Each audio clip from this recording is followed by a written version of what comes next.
Pourquoi ne pas accueillir et permettre l'installation de porteurs de projets agricoles ou agri-ruraux sur sa ferme? C'est un partenariat qui, s'il est bien construit, peut être gagnant-gagnant pour les deux parties. D'un côté, de nombreux porteurs de projets peinent à trouver du foncier.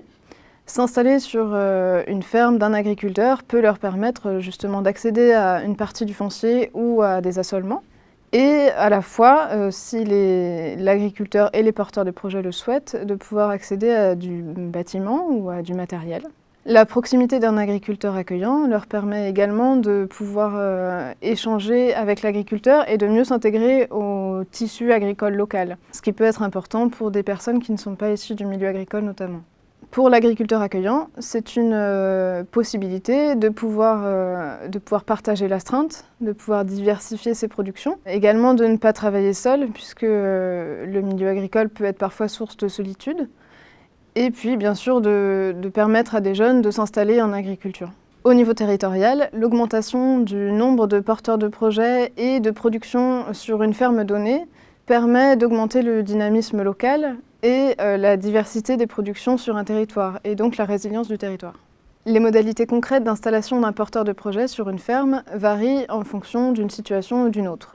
Il est nécessaire de se demander qu'est-ce qui souhaite être partagé.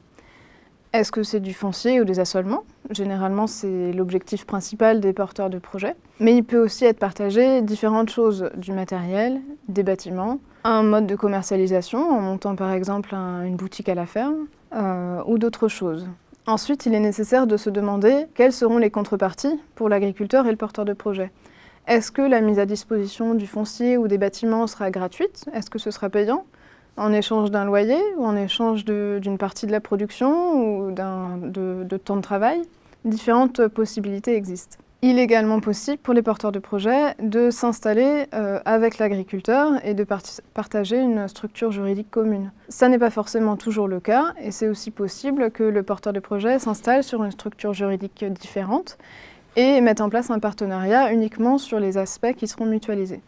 Concrètement, ça commence par une mise en relation entre un agriculteur accueillant et un porteur de projet. Cette mise en relation peut avoir lieu sur une ferme, lors d'une porte ouverte, lors de café-installation ou lors d'une mise en relation par une structure d'accompagnement.